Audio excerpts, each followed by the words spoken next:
कृष्णाख्यं जगद्धाम परम धामं नमामि तत्।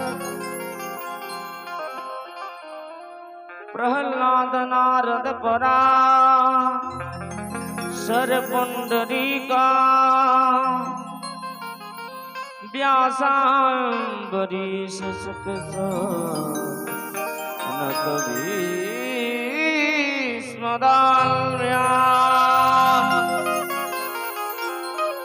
रुक्मांगदार्जुन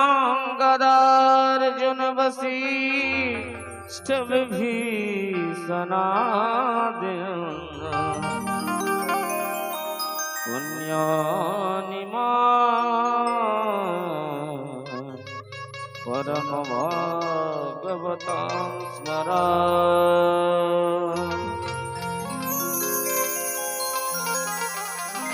सीतानाथ समारम्भ्यां रामानन्दार्य मध्यमाम् मदाचार्य पर्यन्तां वन्दे गुरु परम्परा। वन्दे गुरु परम्परा।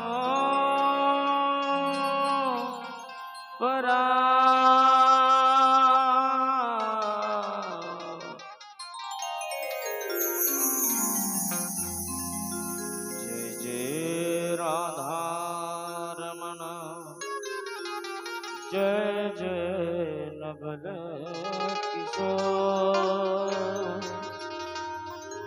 जय गोपी चित चोर प्रभु जय जय माखन चोर जय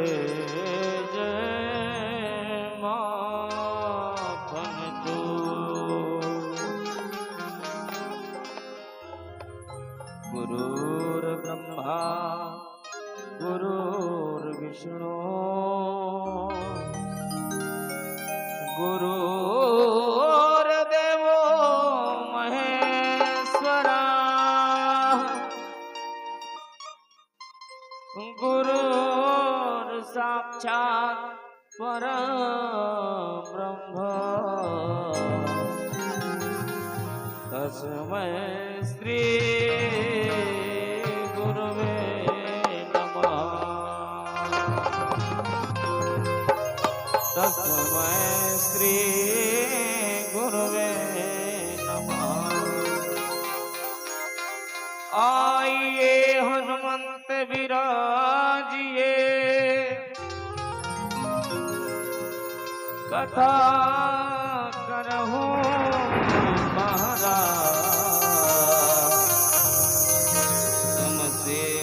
रघुनाथ के विराजिए पवन कुमार पधारिए पवन कुमार।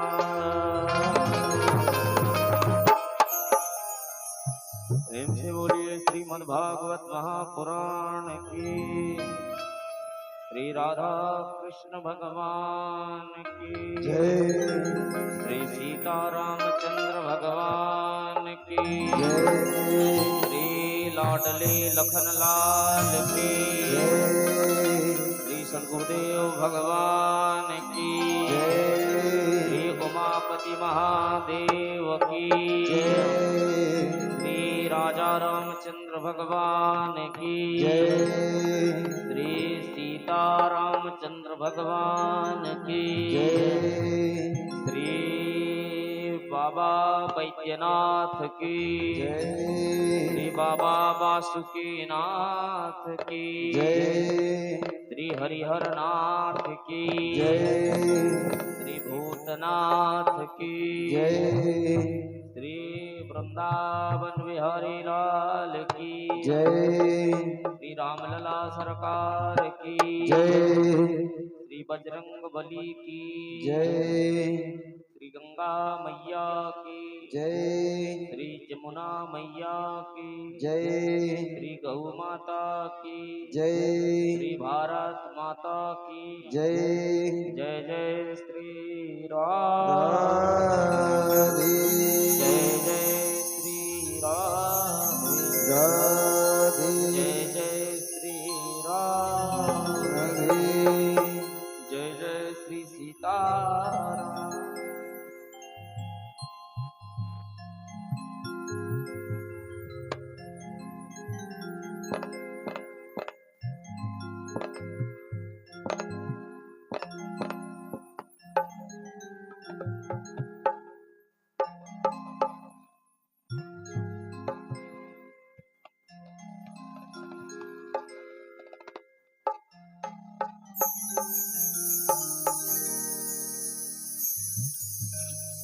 आइए भगवान की कथा श्रवण करने के पूर्व मन और वाणी को पवित्र करने के लिए 2 घड़ी भगवान नाम का आश्रय लें।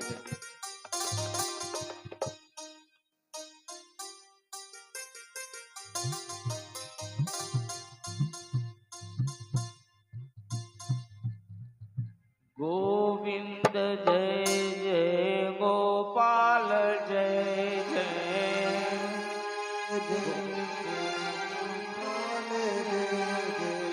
गोविंद जय जय गोपाल जय जय गोविंद जय जय गोपाल जय जय राधा रमण हरि गोविंद जय जय राधा रमण हरि गोविंद जय जय।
बोलो राधे राधे।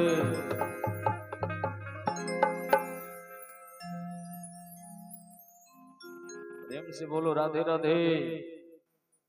जोर से कहिए कहिए कहिए और जोर से कहिए कहिए ना, थोड़ा भाव से कहिए। सब लोग नहीं बोल रहे हैं, सबको बोलना है। दोनों हाथ ऊपर उठा करके कहिए जय जय श्री राम।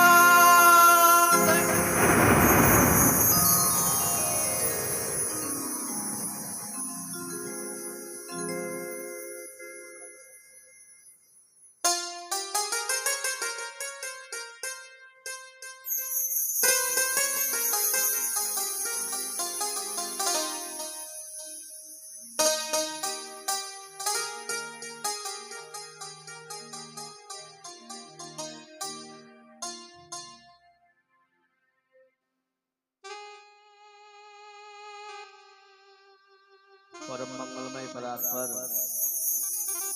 अकारण करुणा वरुणालय भक्तवांछा कल्पतरु तृणिंदित विनिंदित और मुकुटधारी श्री राधा रमण लाल की, श्री बांके बिहारी लाल की, श्री मदन मोहन लाल की, श्री सीता रामचंद्र भगवान की,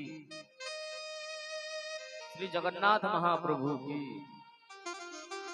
वांगमयी प्रतिमूर्ति स्वरूप श्रीमद् भागवत महापुराण को साष्टांग दंडवत की प्रणाम निवेदन करते हुए, साष्टांग दंडवत प्रणाम निवेदन करते हुए तथा अल्लादिनी शक्ति राज राजेश्वरी श्री वृषभानुनंदिनी श्रीमती राधा रानी जी के पावन युगल चरणों में साष्टांग दंडवत प्रणाम करते हुए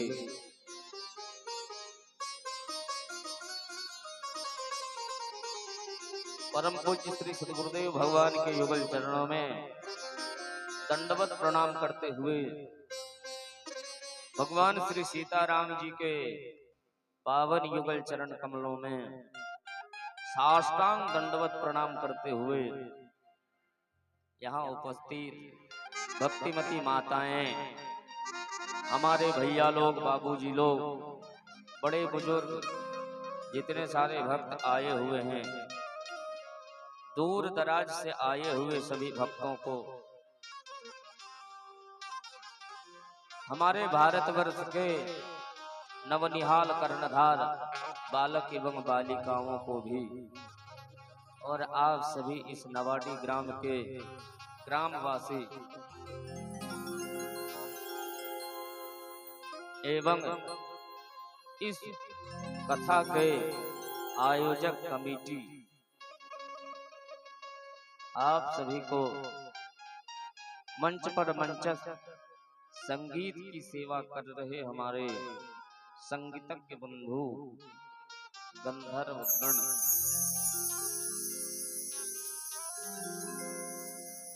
पैड के माध्यम से भगवत मुखी कर रहे हमारे जगन्नाथ जी, बैंजों के माध्यम से आप सभी को भगवत मुखी कर रहे हमारे संजय जी, नाल के माध्यम से भगवत मुखी कर रहे, भजन में जोड़ रहे हमारे मदन जी, कीबोर्ड के माध्यम से भगवत मुखी कर रहे हमारे आशीष जी, और YouTube चैनल के माध्यम से सभी तक कथा पहुंचा रहे हमारे बड़े स्नेही, हमारे बड़े आदरणीय श्री आराधन जी,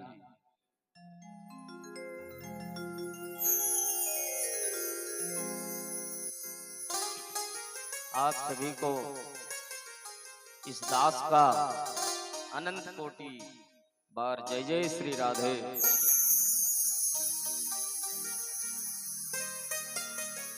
वृंदावन से पधारे संगीत कला के माध्यम से नृत्य प्रस्तुत कर रहे हमारे बड़े स्नेही तीन गोपियां, आप सभी को इस दास का बारंबार प्रणाम। आइए, बड़े हर्ष की बात है, बड़ा हर्ष की बात है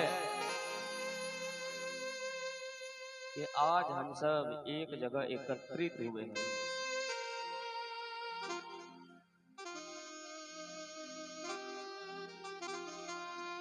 भगवान की कथा श्रवण करने के लिए हम लोग सभी यहाँ इस कथा पंडाल में आए हुए हैं और आज बहुत पावन दिन है, पुण्य तिथि है और बहुत अच्छा समय है। आज हनुमान जी की जयंती है और इस हनुमान जी की जयंती में हम सभी लोग भगवान की कथा सुनने के लिए यहाँ आए हुए हैं। हम लोग बड़े भाग्यशाली हैं जो हम लोग भगवान की कथा यहाँ सुनने के लिए आए हैं। हम तो आप लोगों को विशेष क्या कहें, हनुमान जी की कृपा से यहाँ आए हुए हैं। आज ऐसे तो पूर्णिमा तिथि है और बड़ा पावन तिथि है, और इस तिथि में जो भी भगवान की कथा को सुनने आता है उसका फल 10 गुना हो जाता है। इस तिथि में जो भी कार्य आप करोगे उसका फल आपको 10 गुना मिलेगा। कितना मिलेगा? कहिए कहिए कहिए ना, 10 गुना मिलेगा।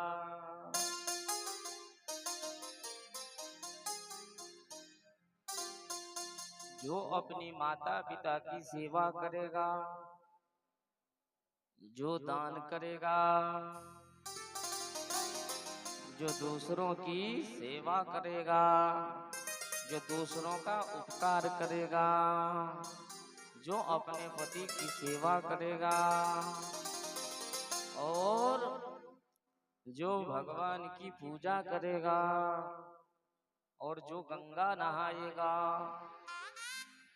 जो तीर्थ यात्रा में जाएगा, और इन सब कार्यों को करने के बाद जो फल मिलेगा वो फल आपको केवल भगवान की कथा सुनने से ही मिल जाएगा। बोलो राधे राधे।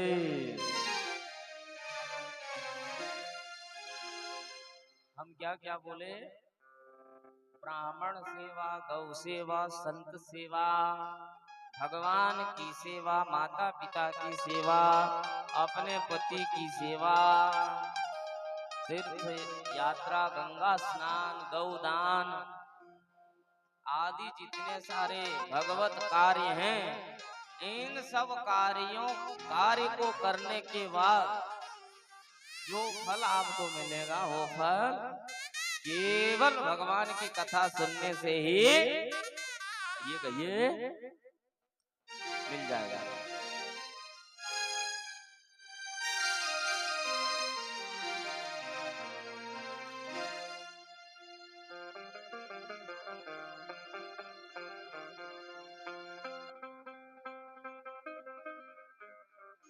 अच्छा,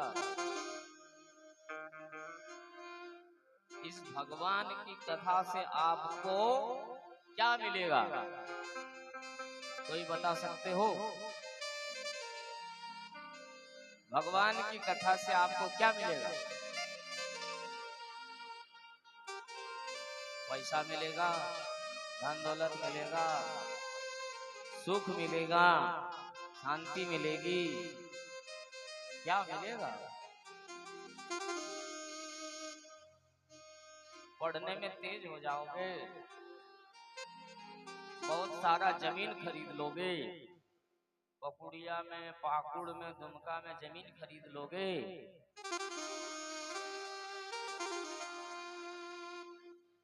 क्या हो रहा है?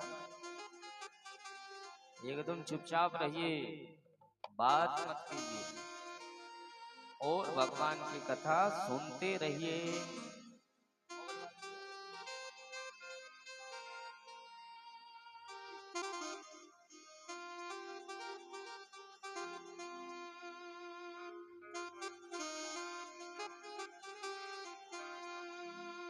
बोलो राधे राधे।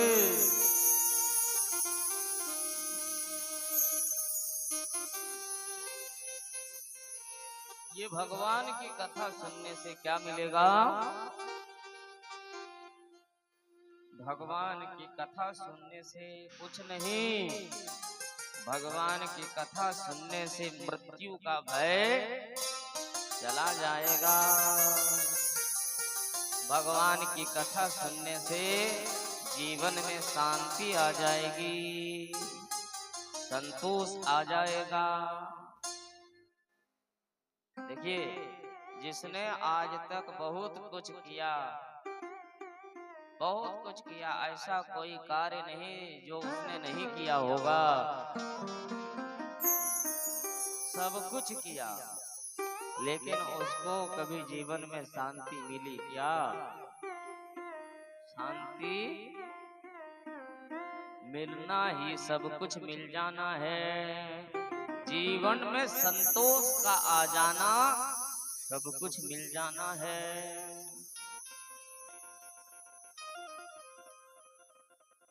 और ये सब आपका अभी जीवन में नहीं आया है, तो मानो आज तक आपने बस जो कुछ किया सो किया,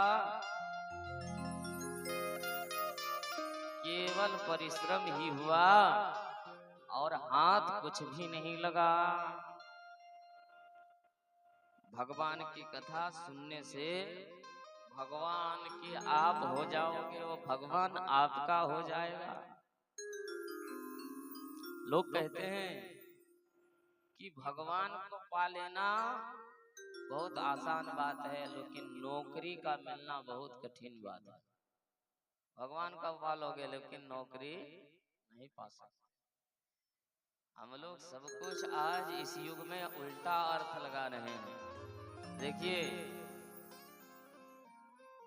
भगवान को अगर आप पालोगे तो भगवान को आप जो कहोगे सो भगवान आपके लिए तुरंत करेगा, तत्काल करेगा। तो भगवान अगर आपने पा लिया तो नौकरी भी दूर नहीं है जो आप नहीं पाओगे, क्योंकि भगवान को आप कहोगे तो भगवान नौकरी नहीं दिला सकता। क्या नहीं दिला सकता? नौकरी पाना आसान बात है, पर भगवान को पा लेना इतना आसान नहीं है। लोग अपने माता पिता के नहीं हो सकते, जिसने जन्म दिया, जिसने लालन पालन करके बड़ा किया, उसका नहीं होता, तो भगवान का क्या खाक होगा? भगवान तो बहुत दूर की बात है। बोलो ना राधे राधे। तो आज बड़ा पावन दिन है, बहुत पुण्य का दिन है, और इस दिन में हम लोग समवेत रूप से एकीभूत हैं और भगवान की कथा में आए हुए हैं। आइए, कल आप लोगों ने भगवान की दिव्याति दिव्य कथा श्रवण की, और उस कथा से हम लोगों को क्या शिक्षा मिली? भगवान की कथा से हम लोगों की शिक्षा यही मिली, येन केन प्रकारेण जैसे भी हो, हमें भगवान का नाम लेना ही चाहिए।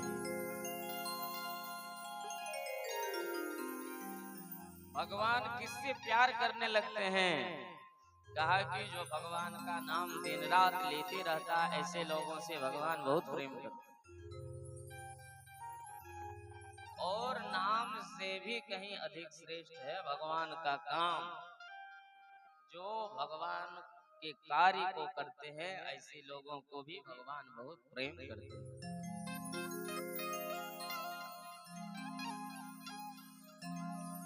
दूसरों के लिए चिंता करना ये भगवान का काम।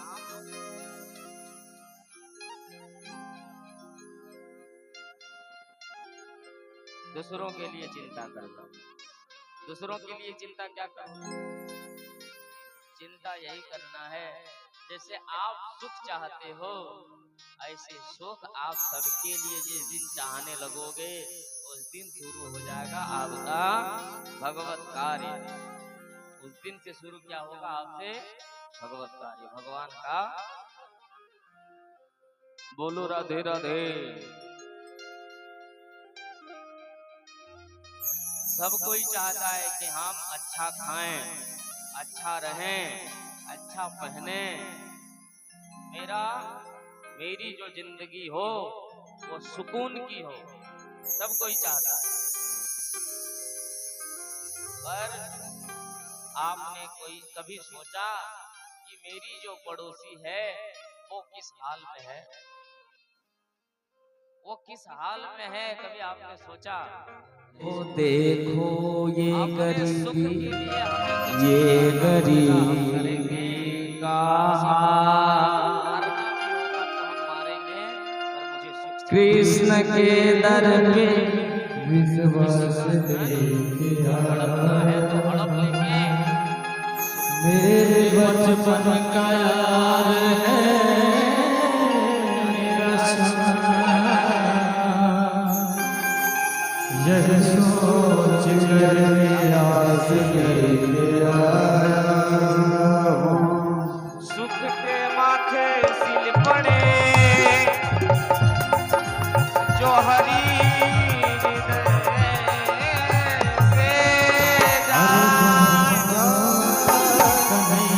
बलिहारी द्वार पालो कन्हैया से कह दो जो पल पल ना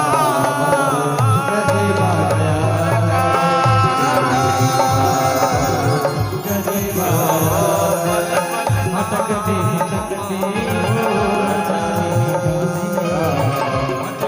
भटकते तुम्हारे महल के करीब आया है, तुम्हारे महल के करीब आया है। सबसे बड़ा सुख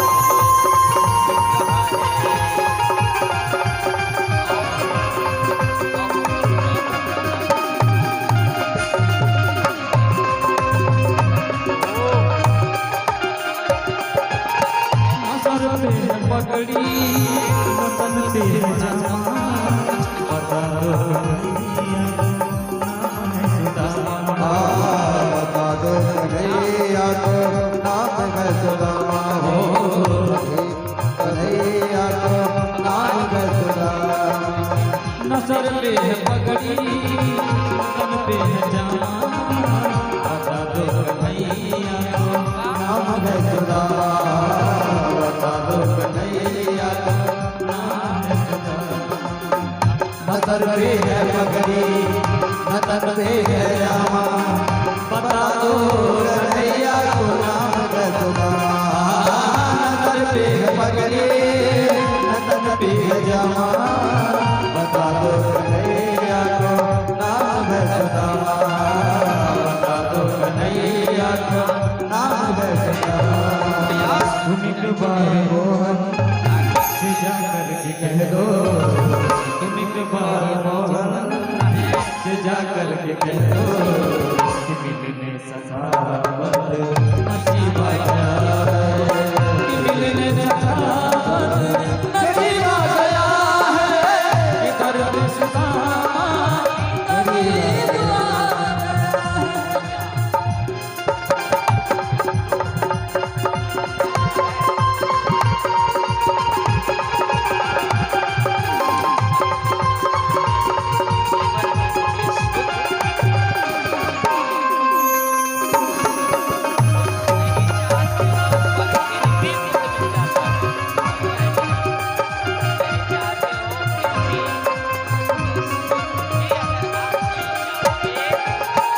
सुनते ही दौड़े चले आए मोहन लगाया रे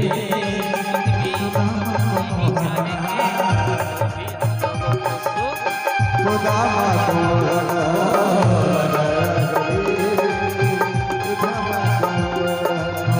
हो सुनते ही दौड़े चले आए मोहन लगाया गले से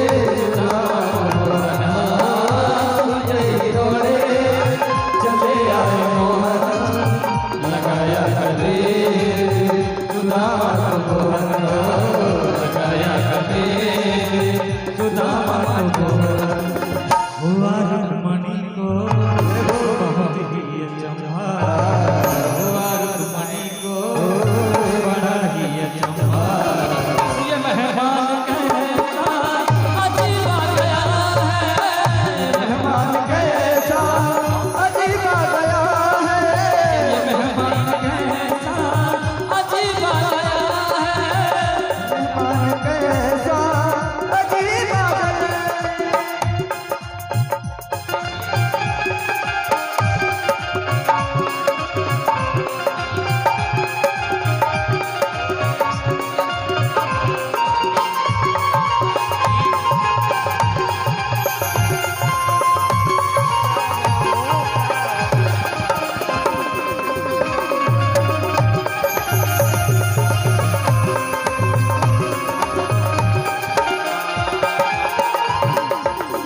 बराबर पे सुदामा पे नहीं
राखा।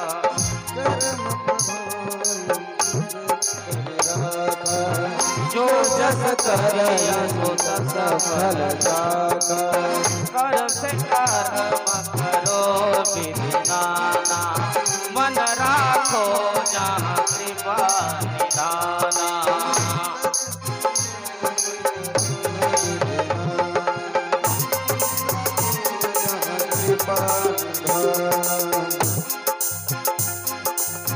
कर्म प्रधान बेसर राखा, जो जस करिय सो तस फल जाका।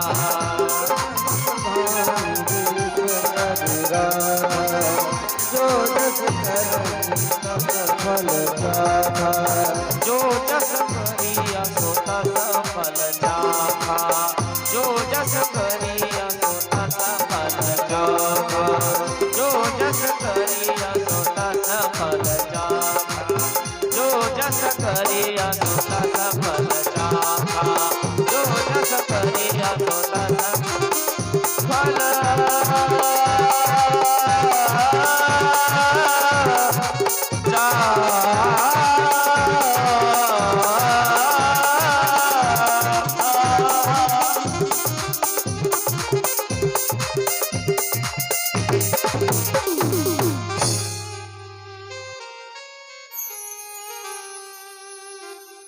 संसार में कर्म की प्रधानता है।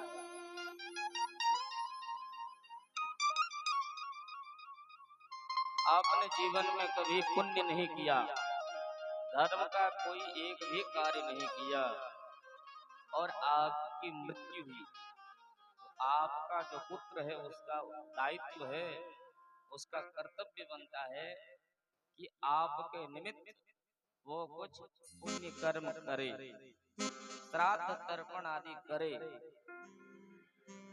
श्राद्ध तर्पण करने से क्या आपका उद्धार हो जाएगा? कहा कि नहीं, आपका उद्धार श्राद्ध तर्पण करने से नहीं होगा। फिर श्राद्ध तर्पण करने की विशेषता क्या है? फिर क्यों करें श्राद्ध तर्पण? कहा कि श्राद्ध तर्पण करने से जो पुण्य मिलता है वो पुण्य आपको प्राप्त होगा, पर आपका उद्धार तो आपका कर्म ही कराएगा। बोलो राधे राधे। आप जैसा कर्म करोगे फल भी आपको वैसा ही मिलेगा। आपने कभी दान नहीं किया, आपने कभी किसी के ऊपर दया नहीं की, आपके जीवन में कभी शांति आपको मिली नहीं। आपने केवल अपना सुख के लिए चिंता की और लोगों को आप दिन रात ठगते रहे, दिन रात ठगते रहे, दूसरों के ऊपर हिंसा करते रहे, दूसरों को तड़पाते रहे, रुलाते रहे। आपने जीवन में भी कभी भी आपने कोई भी अच्छा काम नहीं किया, तो फिर आपको उद्धार कैसे मिलना है? आप उद्धार हो पाओगे? कहिए कहिए कहिए ना। अरे मैया बोलो बोलो, उद्धार होगे? हम लोग कहते हैं घर में जो भगवान का चित्र है उसको अगरबत्ती दिखाने से ही धर्म हो गया। हम लोग सोचते हैं कि बाबा को एक लोटा जल चढ़ा दिया बस धर्म हो गया। दिन रात झूठ बोलते हो और बाबा को एक लोटा जल चढ़ा दिया सो भगवान सो आपका धर्म हो गया।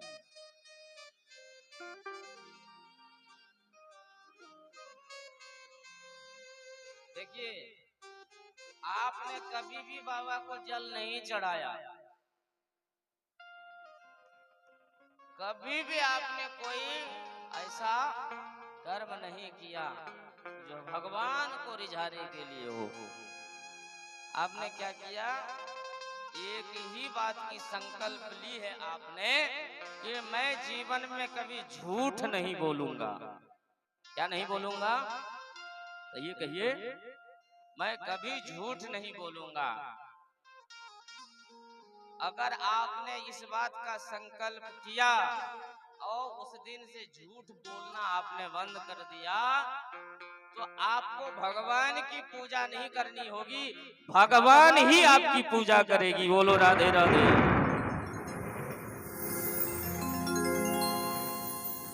भगवान ही क्या करेगी? आपकी पूजा करेगी।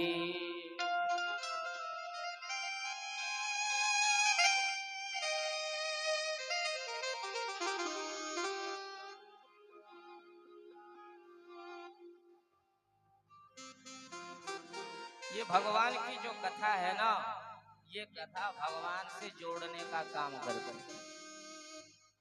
अच्छा, कितने सारे लोग हो यहाँ जो भगवान को जानते हो? हाथ खड़ा किया। भगवान को जानने वाले।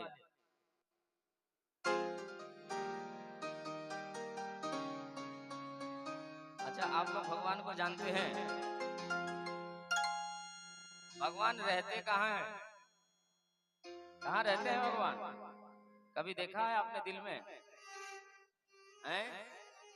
कभी आपने अपने आप को देखा है? आपने कभी अपनी आंख को देखा है? कहिए कहिए। और देखा भी होगा तो दर्पण के सहारे देखा होगा। आपने कभी अपना कान को देखा है? नहीं देखा।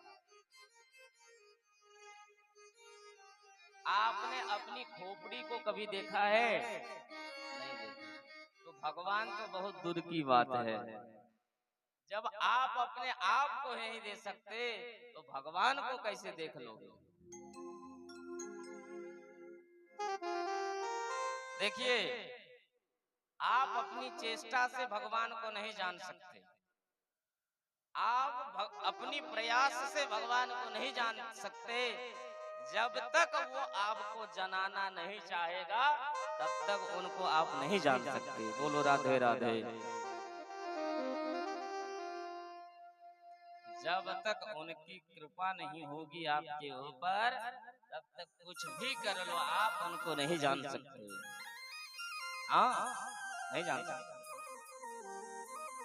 सोई जानही जेहू देहि जनाई, सोई जानही जो देहि जनाई, जानत तुम ही होई जाई।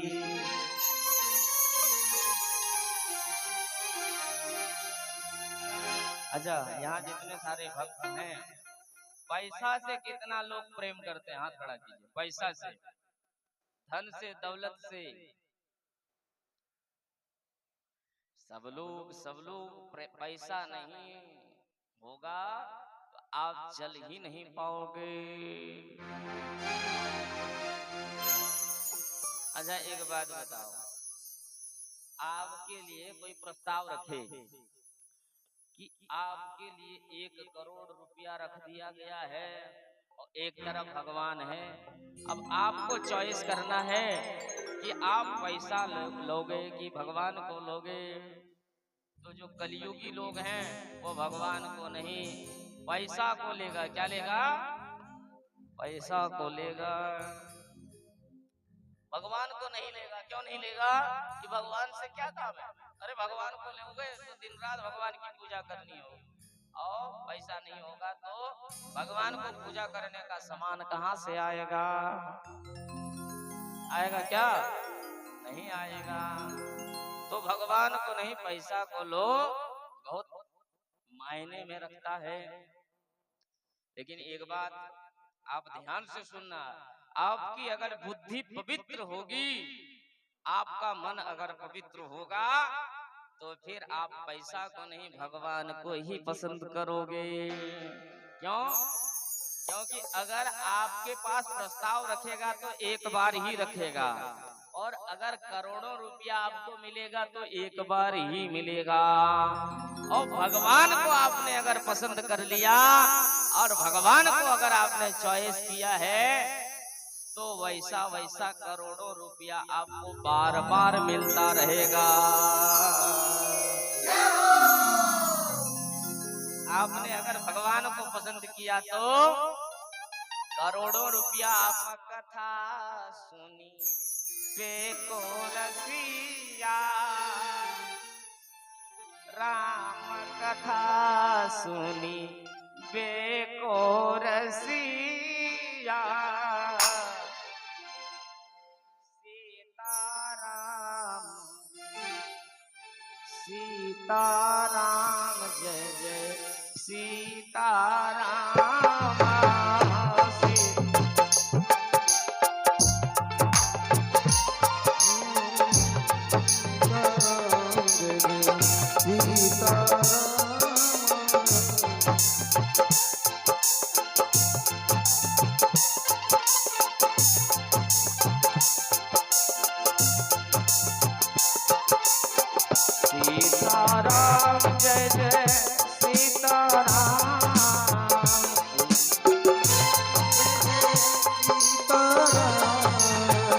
सीताराम जय जय सीताराम, सीताराम जय जय सीताराम,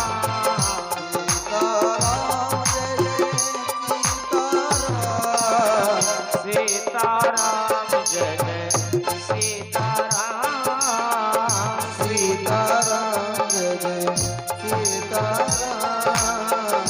सीताराम जय जय सीताराम, सीताराम जय जय सीताराम।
राम लखन सीता मन बसिया, राम लखन सीता मन बसिया, राम लखन सीता मन बसिया, राम लखन सीता मन बसिया। राम कथा सुनी बेको रसिया, राम कथा राम लखन सीता मन बसिया, राम लखन सीता मन बसिया। श्री राम जय राम, श्री राम जय राम, जय जय राम, श्री राम जय राम, जय जय राम,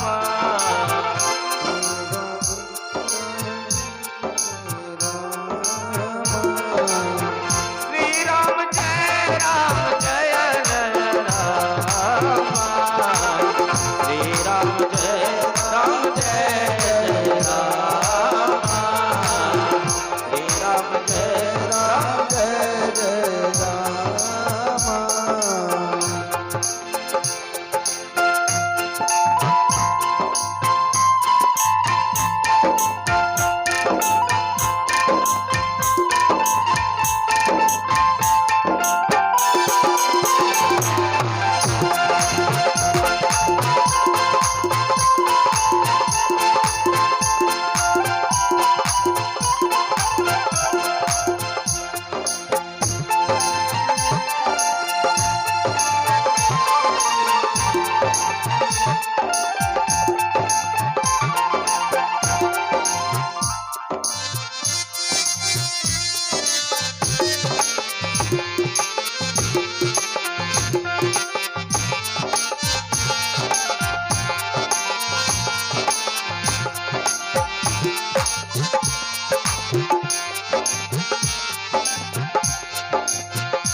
मन बसिया राम लखन सीता मन बसिया राम लखन सीता मन बसिया राम लखन सीता मन बसिया राम लखन सीता मन बसिया राम लखन सीता मन बसिया राम कथा सुनी में तो रसिया राम कथा सुन ले तो रसिया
राम लखन सीता मन बसिया राम लखन सीता मन बसिया।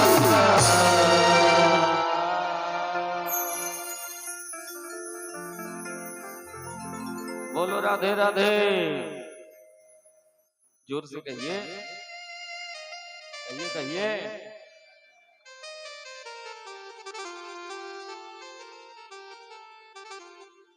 देखिए, भगवान की कथा के रसिक श्रोता कोई हैं तो वो हनुमान जी हैं। हनुमान जी बड़े प्रेमी हैं। हनुमान जी की कथा सुने बिना वो एक पल नहीं जीत सकते। बड़े रसिक श्रोता है, बड़े भावुक श्रोता है। और जब हनुमान जी कथा सुनते हैं तो हमारे आपके जैसा नहीं कि जब मन हुआ तब आ गए और जब मन हुआ तब चले गए, ऐसे नहीं। कथा शुरू होने से पहले आ जाते हैं और कथा अंत तक सुनकर सब लोग जब चले जाते हैं तब जाते हैं। जहां भी कथा होती है वहां हनुमान जी आ जाते हैं और हनुमान जी की हाजिरी लगती ही है, क्योंकि बिना खाए वो रह जाएंगे पर भगवान की कथा सुने बिना वो एक पल नहीं जी सकते। और भगवान से उन्होंने मांगा भी है कि हे प्रभु, अगर आप मुझे कुछ देना चाहते हो तो आपकी कथा मुझे सुनने को मिलता रहे, यही आप मुझे दीजिए। और यही मांगा तो भगवान ने उसकी मनोकामना पूर्ण की। बोलो राधे राधे। तो आइए, आज भागवत की कथा में आप लोगों को सुनाने जा रहा हूँ। ये भागवत की कथा जो है ये भगवान की ही कथा है। भागवत ही भगवान है। भागवत क्या है? भागवत भगवान। तो भगवान की कथा में आप लोगों को सुनाने जा रहा हूँ। देखिए, कृष्ण कौन है? कहिए कहिए। भगवान है। आज तक आप लोगों ने कभी कृष्ण को देखा है? किस किस ने देखा है? नहीं देखा। मूर्ति में किस किस ने देखा? देखा होगा। छवि में देखा होगा, चित्र में देखा होगा, खैनी मत खाइए।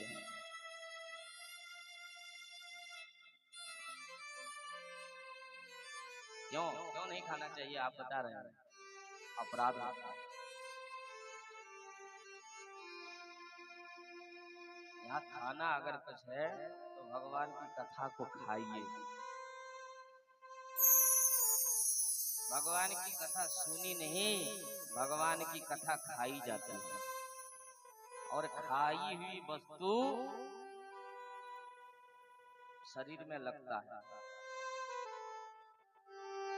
खाई हुई वस्तु शरीर में क्या होता है, लगता है। बोलो राधे राधे। तो इस कथा को खाना चाहिए। आइए आप लोगों को भगवान श्री कृष्ण की कथा में सुनाने जा रहा हूँ। पिछले साल तो भगवान श्री राम की, हनुमान जी की कथा सुनाया था। इस बार आप लोगों को भगवान श्री कृष्ण की कथा सुनाने जा रहा हूँ कि भगवान श्री कृष्ण का जन्म कैसे हुआ था। आप लोगों ने सुना होगा कि भगवान का जन्म कारागार में हुआ था, देवकी मैया के गर्भ से हुआ था। और किन कारणों से हुआ था, क्या कारण था, उस कारण के बारे में आप लोगों में अगर सुना भी होगा तो किसी किसी ने सुना या पढ़ा होगा। आज ये दास आप लोगों को सुनाने का प्रयास कर रहा है। आप अपना हमको भाई समझिए, बेटा समझिए, और आप लोग मेरे ऊपर आशीर्वाद कीजिए ताकि मैं आप लोगों को अपनी टूटी टूटी वाणी से भगवान के बारे में कुछ सुना पाऊं। बोलो राधे राधे।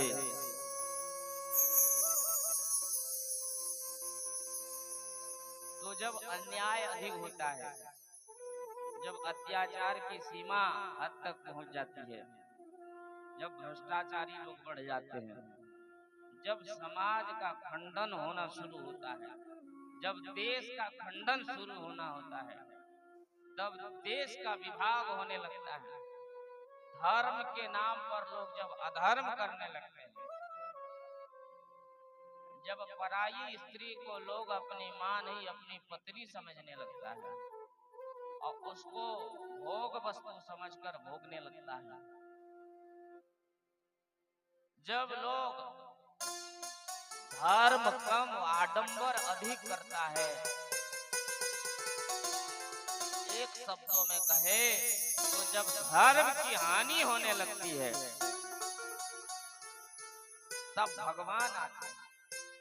तब कौन आते हैं, कहिए कहिए, भगवान।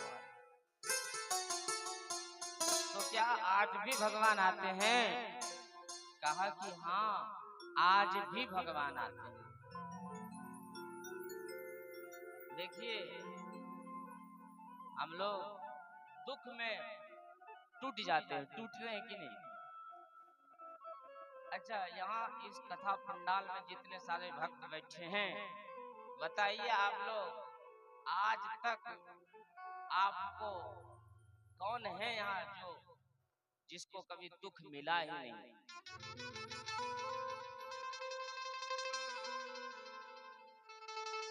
मिला है। और जब दुख मिला है तब आप टूट गए थे कि नहीं? टूटे थे कि नहीं? टूट गए थे। उस समय आपने भगवान को याद किया था कि नहीं? आपने भगवान का स्मरण किया था कि नहीं?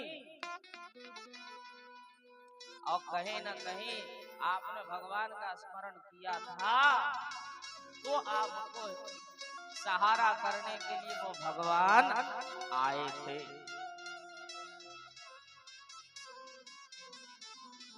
आए थे। तो आज भी भगवान आते हैं। ऐसे ही एक बार की बात है, राजा परीक्षित को सुखदेव जी कथा सुना रहे हैं कि मथुरा के राजा हुए उग्रसेन। मथुरा के राजा कौन हुए? उग्रसेन। मथुरा नाम का एक राज्य था, उस राज्य के राजा हुए उग्रसेन। उस राज्य में,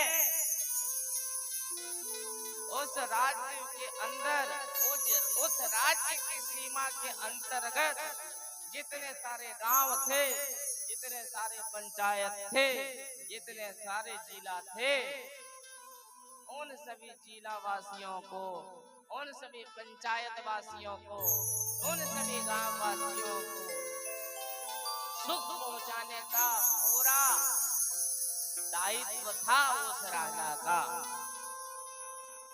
और उग्रसेन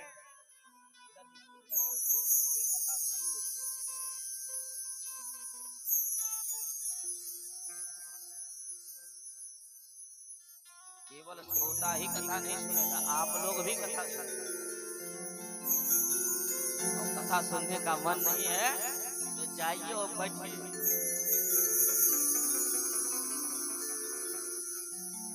प्रेम से कथा सुनिए। बोलो राधे राधे। जोर से कहिए।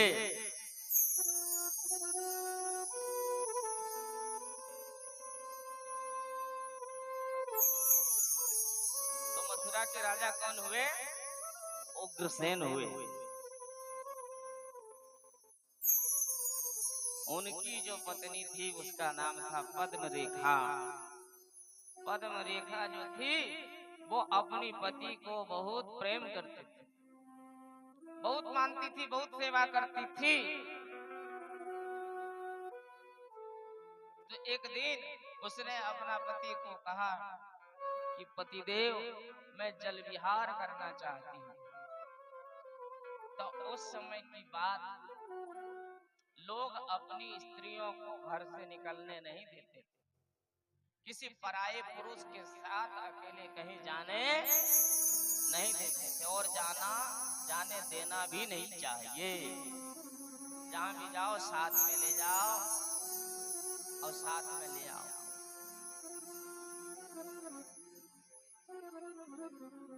माताओं को भी किसी पराये पुरुष के साथ कभी भी अकेले कहीं जाना नहीं चाहिए।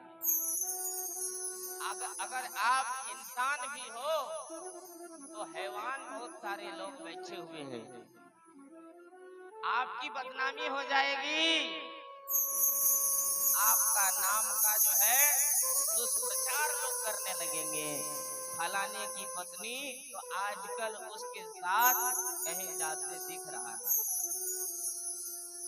ऐसे लोग आपके नाम की मजाक उड़ाने लगेंगे।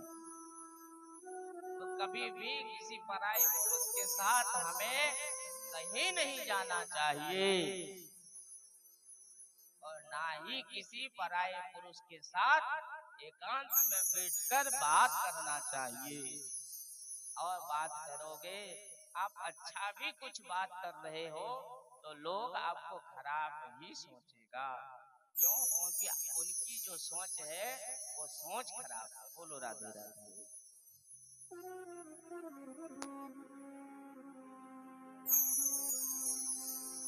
तो उसकी जो पत्नी थी पद्मरेखा, उसने कहा कि स्वामी आपका अगर आदेश हो तो हम थोड़ा जल विहार करके। तो कहा कि अकेले तो नहीं जा रही हो? कहा कि नहीं, हम अपनी सखी सहेलियों को साथ में लेकर जा रहे हैं। कहा जाओ जल्दी आना। ऐसा कह करके उन्होंने भेजा और उसकी पत्नी गई जल विहार कर। जल विहार आप लोग समझते हो? ये कहिए। अरे मेरी मैया कहो। जल विहार का मतलब होता है तालाब में जाकर जल के साथ खेलना, जल में तैरना, जल में डुबकी लगाना और घंटों भर जल में खेलते रहना। इसको कहा जाता है जल विहार। इसको क्या कहा जाता है? जोर से कहिए। जल विहार। किसी झील में, किसी झरना में, किसी तालाब में जाकर के जल के साथ घंटों तक खेलना को जल विहार कहा जाता है। तो पद्मरेखा अपनी सखी सहेलियों को साथ में ली और गई और जल विहार करने लगी।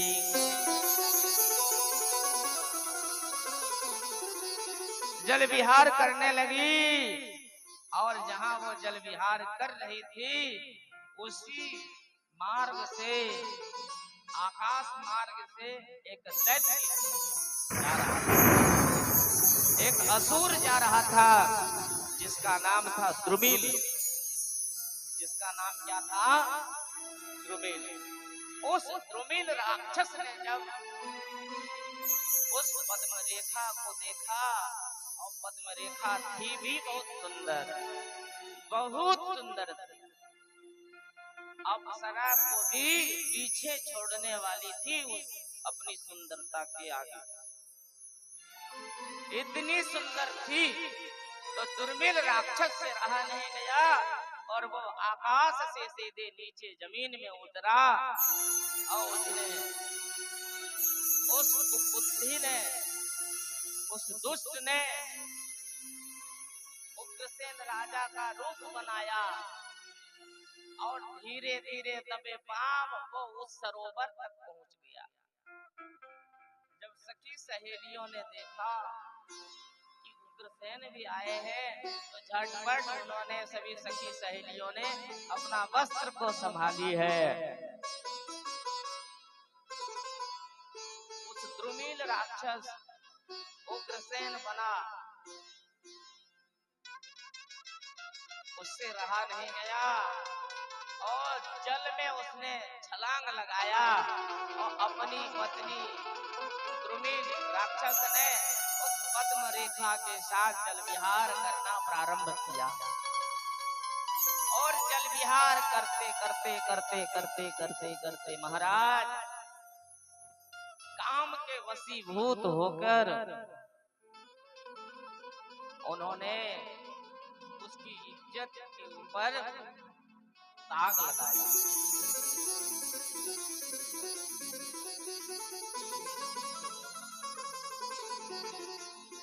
द्रुमिल राक्षस फिर वहां से चले गए। पद्म देखा कि तुम और अगर जल विहार करना चाहती हो तो करो, मैं जा रहा हूँ। ऐसा कहकर वो द्रुमिल राक्षस चला गया और पद्म रेखा कुछ घंटों तक और जल विहार करती रही। और जल विहार करना जब हो गया तब अपनी सखी सहेलियों को साथ में लेकर पुनः मथुरा को आ गई। और जब मथुरा आई, 1 महीना बीता, 2 महीना, 3 महीना, ऐसे करते करते जब 5-6 महीना हुआ तो उसका चेहरा में बदलाव आने लगा। चेहरा में बदलाव आने लगा। वैद्य जी से उग्रसेन जी मिले और उग्रसेन जी ने जब पूछा तो वैद्य जी ने कहा कि आपकी पत्नी गर्भवती है। आपकी पत्नी क्या है? गर्भवती है और 4 महीना के बाद ये बच्चे को जन्म देने वाली है। बच्चा को जन्म देगी ये, ऐसा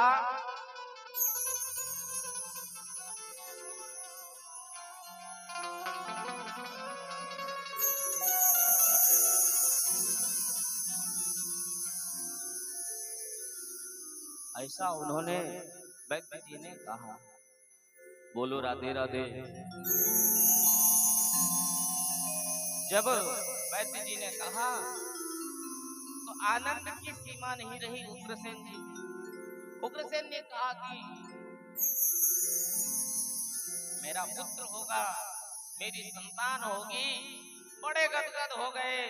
ये बात चारों तरफ उन्होंने बहुत बहुत प्रचार किया। और 10 महीना 10 दिन के बाद जिस दिन वो बच्चा जन्म लेगा उस दिन बहुत अपशकुन होने लगा। क्या अपशकुन होने लगा? गैया रमाने लगी। विग्रह, जहाँ मंदिरों में मूर्तियां थी वो मूर्तियां रोने लगी। आकाश से रक्त की वर्षा होने लगी।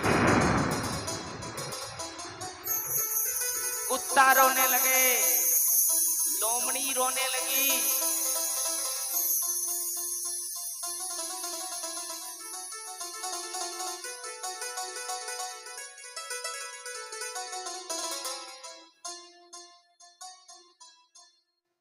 इस प्रकार से जब अपशकुन होना शुरू हुआ तो उग्रसेन जी डर गए। उग्रसेन जी डर गए और इतने में वो बच्चा जन्म लिया। उस बच्चे ने क्या लिया? जन्म। और जन्म लेते ही महाराज संसार में जितने सारे बच्चों का जन्म होता है रोते रोते जन्म लेता है कि नहीं? लेकिन वो बच्चा जिसने जन्म लिया वो बच्चा रोते रोते नहीं हंसते हंसते जन्म लिया। और जब हंसा तब सबके सब जितने सारे उस प्रसूति कक्ष में जितनी सारी माताएं थी, जो दाई माँ थी, सबके सब डर गए। कहां तक कहें और क्या कहें, माता पद्म रेखा भी डर गई। और जोर जोर से आंधी चलने लगी, तूफान चलने लगा और लोग डर गए। डर की कोई सीमा नहीं थी। और कुत्ता जोर जोर से भौंक रहा था, कौवा कांव कांव कर रहा था। ये अपशकुन है। गाय का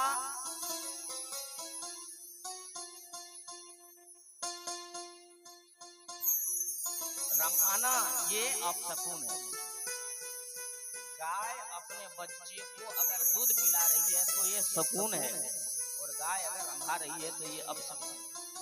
अगर आप किसी यात्रा में निकल रहे हो और गैया रंभा रही है तो आप उस दिन यात्रा मत कीजिए, कहीं मत जाइए। कुत्ता अगर भौंक रहा है तो आप यात्रा मत कीजिए, आपको सावधान करना है। बोलो राधे राधे, जोर से कहिए। तो रहा नहीं गया और जोर जोर से जो है इस तरह से जब चारों तरफ अपशकुन होता देखा है तो विचार किया ये अपशकुन क्यों हो रहा है। उग्रसेन ने विलंब नहीं किया और अपने बच्चे को गोद में लिया, अपनी पत्नी को साथ में लिया और अपने कुलगुरु के पास गए जिसका नाम था गर्गाचार्य। गर्गाचार्य को प्रणाम किया और गर्गाचार्य से पूछा तो गर्गाचार्य ने कहा कि देखिए ये पुत्र जो आपका जन्म लिया है, आपकी पत्नी ने जो जन्म दी है, ये संतान आपकी नहीं है, ये पुत्र आपका नहीं है। एक राक्षस जिसका नाम द्रुमिल है उसने इनके साथ गलत संबंध स्थापित किया था। उसी दिन ये गर्भवती हो गई और जिसके फलस्वरूप इस बच्चा ने जन्म लिया। ये आपका पुत्र नहीं, ये तो उस राक्षस का पुत्र है। सुनते ही उग्रसेन डर गए और कहा कि प्रभु तब हमें अब क्या करना चाहिए। कहा कि इसे घर में मत रखो, नहीं तो ये तुम्हारा सर्वनाश कर दे। तो मुझे क्या करना चाहिए? तो गुरुजी ने उपाय बताया कि तुम इसे जमुना जी में बहा दो। क्या कर दो? कहिए कहिए। जमुना जी में प्रवाहित कर दो। सो उन्होंने उस बच्चे को कुसा में लपेटा, बहुत सारा कुसा लाया कूस, और कूस से उसको लपेटा और एक बक्सा में भर दिया और बक्सा में ताला लगा के जमुना में बहा दिया। जमुना में क्या किया? बहा दिया। और जब बहाया तो वो बक्सा बहते बहते बहते बहते बहते बहते बहते बहुत दूर चला गया। एक घाट में सूरसेन नाम का एक राजा नहा रहा था। उग्रसेन नहीं, सूरसेन। और उसका भी एक पुत्र अभी अभी जन्म लिया था।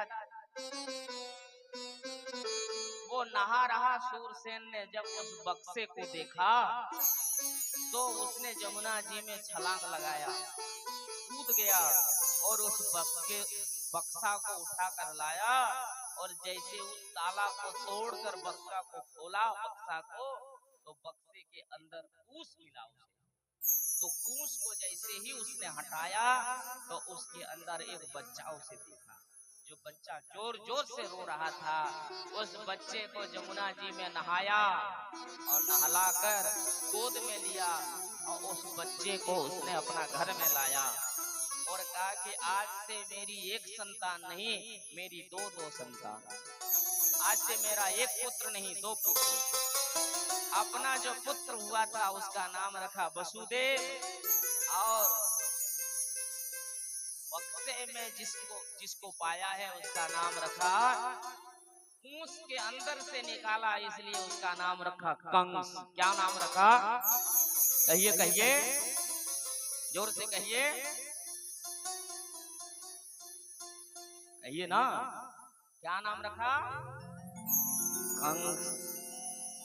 किसने रखा नाम? सूरसेन जी ने। और दोनों को पालन पोषण करने लगा।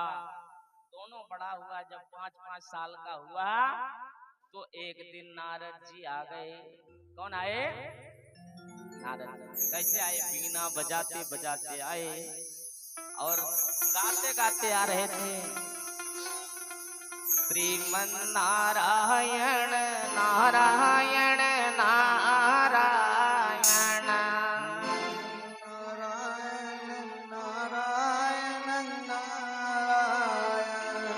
श्रीमन नारायण नारायण नारायण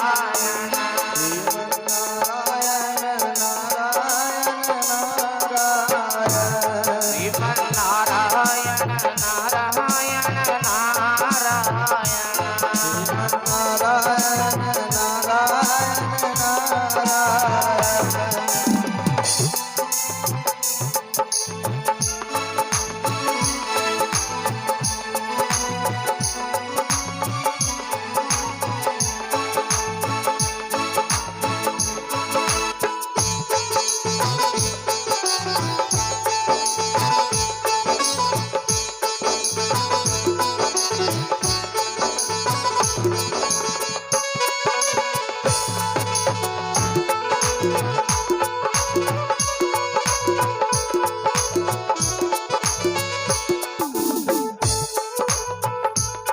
ताली ताली।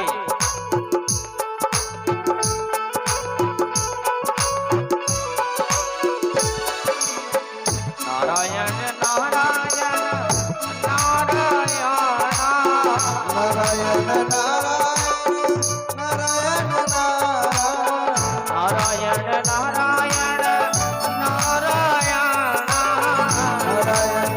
नारायण नारायण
राधे राधे। राधे राधे। नारद जी आए। कौन आए? नारद। अच्छा, एक बात बहुत फेमस है, एक बात बहुत फेमस है। कौन सा? जो चुगली करते हैं ना, उसको लोग नारद कहते हैं। क्या करते हैं? कहते हैं, क्या कहते हैं भैया? देखो ये नारद है। ये कौन है? नारद।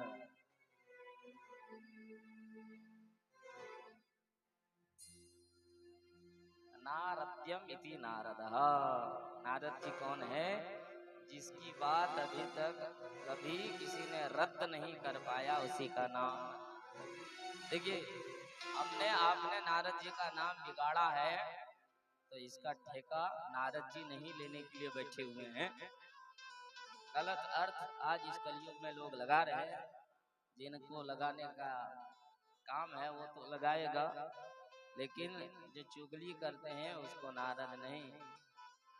नारद जी तो नारद हैं। नारद जी ने जिसके ऊपर भी कृपा की है उसको भगवान मिला है। उसको क्या मिला है? भगवान। तो आज जो नारद जी आए हैं, तो नारद जी को देखते ही खेल रहे वसुदेव और कंस ने, दोनों ने प्रणाम किया। सबसे पहले वसुदेव ने प्रणाम किया, कंस ने गोद में उठाया और पूछा, बेटा तुम्हारा नाम क्या है? तो वसुदेव ने कहा कि मेरा नाम वसुदेव है। तुम्हारे पिताजी का नाम क्या है? तो कहा कि मेरा पिताजी का नाम सूरसेन। अच्छा, बहुत अच्छे बालक हो, फलो फूलो बेटा, आगे चलकर और तरक्की करो, मेरा आशीर्वाद है तुम्हारे ऊपर। ऐसा कहकर उन्होंने उसे नीचे उतार दिया, कहा कि जाओ। और कंस आया, कंस ने भी दंडवत प्रणाम किया। कंस को भी उठाया और पूछा, बेटा तुम्हारा नाम क्या है? तो कंस ने कहा कि मेरा नाम कंस। अच्छा, और तुम्हारे पिताजी का नाम? कहा कि मेरा पिताजी का नाम सूरसेन। कहा कि लग तो नहीं रहे हो सूरसेन के जैसा।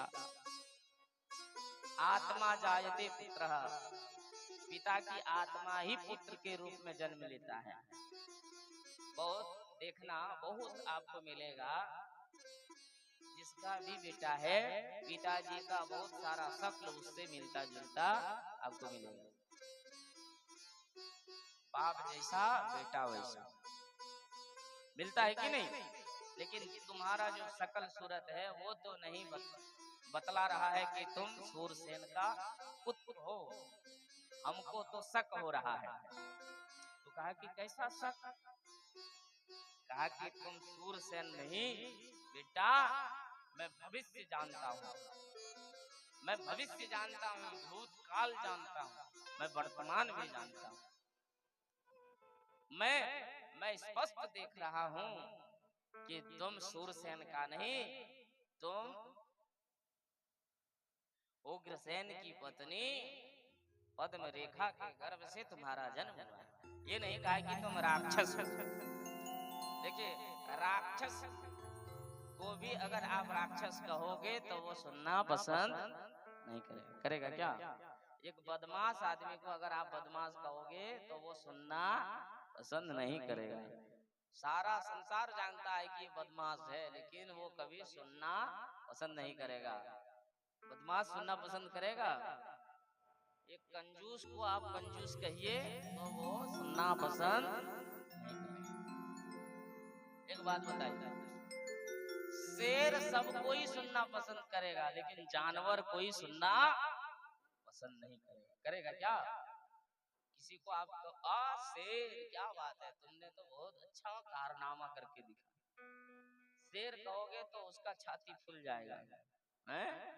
लेकिन जैसे ही उसको आप कहो, अरे जानवर, तूने ऐसा क्या जो किया कि सारा संसार तुम्हारा नाम ले रहा है? तो तुरंत वो आपसे नाराज हो जाएगा। तो शेर क्या मनुष्य है? शेर तो जानवर है कि नहीं? वो शेर सुनना पसंद करेगा पर जानवर सुनना पसंद नहीं। इसलिए कहीं नारद जी ने मन में विचार किया, कहीं हो ना हो मेरे ऊपर ही धावा बोल दे, राक्षसों का क्या विश्वास है। इसलिए उन्होंने बुद्धिमानी से बात को उल्टा कर बोला है। क्या बोला कि तुम्हारा जन्म तो उग्रसेन की पत्नी पद्म रेखा के गर्भ से जन्म, तब तो मैं उग्रसेन का पुत्र हूँ। कहा कि हाँ तब तो होना चाहिए, होना चाहिए। तो कहा कि तब तो अब तो मेरा पिताजी के पास मुझे जाना चाहिए। तो कहा कि गुरुजी बताइए मेरा पिताजी ने मुझको क्यों, क्या कैसे हम यहाँ पहुँचे। कहा कि ये राज तुम नहीं जानते हो, मैं जानता हूँ, सुनो, यहाँ सबके सामने बोलने से नहीं होगा, चलो तुमको मैं एकांत में बतला रहा हूँ। कहा कि चलिए। कहा कि तुम्हारा जब जन्म हुआ तो तुम्हारे जो पिताजी के गुरुजी थे और तुम्हारा पिताजी ने दोनों ने 60 गांठ करके तुमको नदी में प्रवाहित कर दिया था, फेंक दिया था। तब तो मेरा पिताजी मुझे देखना नहीं चाहता होगा, इसलिए मुझे फेंका था। कि तब तो यही हो सकता है गुरुजी, तब मैं कैसे उस राज्य का राजा बनूंगा जब मेरा पिताजी ही मुझे देखना नहीं चाहते हैं, तो मैं राजा फिर कैसे बनूंगा। कहा कि बेटा तुम अगर राजा बनना चाहते हो तो तुमको शक्तिशाली होना पड़ेगा, और शक्तिशाली जब अपने पिता जी से भी अधिक हो जाओगे तो अगर पिताजी तुम्हारा राज्य नहीं भी देना चाहेगा तो जबरदस्ती तुम छीन के भी ले सकते हो। बोलो राधे राधे। तो गुरुजी आज से आप मेरे गुरु हैं, बताइए तब मुझे क्या करना चाहिए। कहा कि क्या करोगे, जाओ तपस्या करो। गुरुजी तब आप मुझे आशीर्वाद दीजिए, मैं तपस्या करने के लिए जा रहा हूँ। कहा कि मेरा आशीर्वाद रहा, जाओ खूब तपस्या करो। कहाँ जाए तपस्या करने। कहा कि हिमालय चले जाओ। चले गए कंस तपस्या करने और 10,000 वर्ष तक तपस्या की। कई शास्त्रों में प्रमाण मिलता है 10,000, और कई शास्त्र कितने वर्ष तपस्या किए हैं इस बात को स्पष्ट नहीं, इसका स्पष्टीकरण नहीं हुआ है, बस कहा है वर्षों तक तपस्या की। तो उन्होंने वर्षों तक तपस्या की। एक दिन ब्रह्मा जी प्रकट हो गए और ब्रह्मा जी ने कहा कि बेटा वर मांगो। तो उन्होंने कहा कि मुझे वर देना चाहते हैं तो आप मुझे अमर कर दो। कहा कि बेटा ये अमरत्व मैं तुम्हें नहीं दे सकता, बदले में तुम कुछ और ले लो। तो कहा कि तब मुझे आप शक्तिशाली बना दीजिए। क्या बनाइए, कहिए कहिए। शक्तिशाली। जाओ मैं तुमको ये वर दे रहा हूँ कि तुम्हारे अंदर 10,000 हाथी की शक्ति आ जाएगी। 10,000 हाथियों की शक्ति। ऐसा कहकर ब्रह्मा जी का अंतर ध्यान हुआ और कंस जो है बड़े गदगद हुए और आए और पिताजी से उन्होंने सलाह मशवरा करना चाहा। और पिताजी ने जैसे ही जाना कि मेरा बेटा वापस आ गया है, तो उन्होंने एक साथ अपने बेटा के ऊपर आक्रमण किया। सबके सब पराजय हुए और पिताजी को उसने सिंहासन से नीचे उतार दिया घसीट के और कारागार में ले जाकर बंद कर दिया। और उस दिन से कंस हुए राजा और कंस सत्ता संभालने लगा और प्रजाओं को जो है उग्रसेन खूब सेवा करती थी। लेकिन आज से सभी प्रजा के ऊपर इन्होंने टैक्स लगा दिया।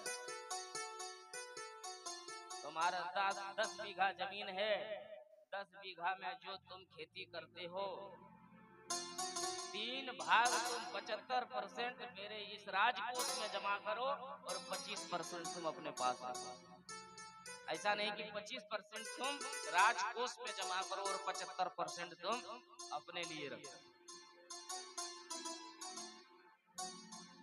किनकी सरकार अच्छी थी, उग्रसेन की कि कंस की। उग्रसेन की सरकार जो थी वो 10% अपने प्रजा से लेते थे और 90% प्रजा के लिए छोड़ देते। और कंस ने क्या कहा कि तुम 25% रखो और 75% यहाँ जमा करो। बोलो राधे राधे।